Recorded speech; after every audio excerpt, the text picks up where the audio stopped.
বিসমিল্লাহির রহমানির রহিম।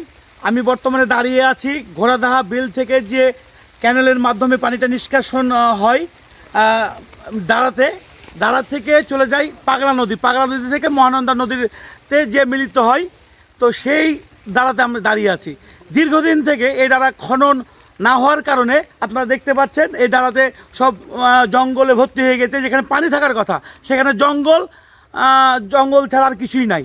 এটা জরুরি ভিত্তিতে খননের প্রয়োজন ছিল। এই কারণে আমি বিভিন্ন জায়গায় গিয়েছিলাম ইতিপূর্বে, কিন্তু কখনো কোনো আশ্বাস বা কিছু পাই নাই। কিন্তু বর্তমান সরকার আমাদের দেশনেতা জনাব তারেক রহমান আসার পর যে খাল খনন কর্মসূচি হাতে নিয়েছে, তারই ধারাবাহিকতায় এই খাল খননের চূড়ান্ত পর্যায়ে এখন দাঁড়িয়ে আছে। আজকে আমরা এই খাল খনন করার উদ্দেশ্যে এই জায়গাটা পরিদর্শনে এসেছি। এটা পরিদর্শন করা হচ্ছে, ইনশাল্লাহ অল্প সময়ের মধ্যে এই খাল খনন কাজ শুরু হবে।